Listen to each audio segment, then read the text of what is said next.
Kim Jong-un is in Russia.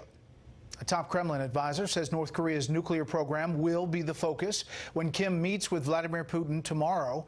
That summit leaves the U.S. on the outside looking in. Here's senior foreign affairs correspondent Greg Palcott. It was all smiles as North Korean leader Kim Jong-un left his armored train after a ride from Pyongyang, arriving in the Russian port city of Vladivostok for his first ever summit with Russian President Vladimir Putin on Thursday. I hope this visit can be successful and useful, and during the talks with President Putin I can discuss the issues of resolution on the Korean Peninsula and the development of our bilateral relations. The Kremlin also says it will advance what it calls the progress made by the U.S. on denuclearization. In fact, in Moscow last week for talks, U.S. envoy to North Korea, Steve Biegun.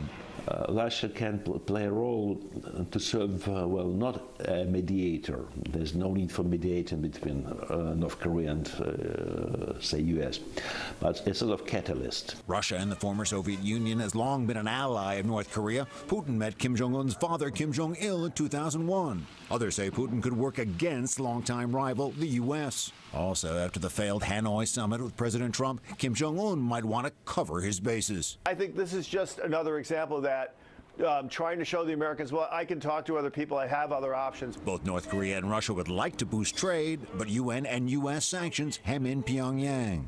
So experts say it will be mostly talk tomorrow. A foreign trip by Kim, which will not include for the first time Kim Yong-chol, the man who had been in charge of nuclear talks. South Korean officials say he's now out following the Hanoi summit debacle. The State Department restated today that the U.S. and the international community remain committed to the denuclearization of North Korea. Whether tomorrow's Kim-Putin summit advances that remains to be seen. Brett. Greg, thank you.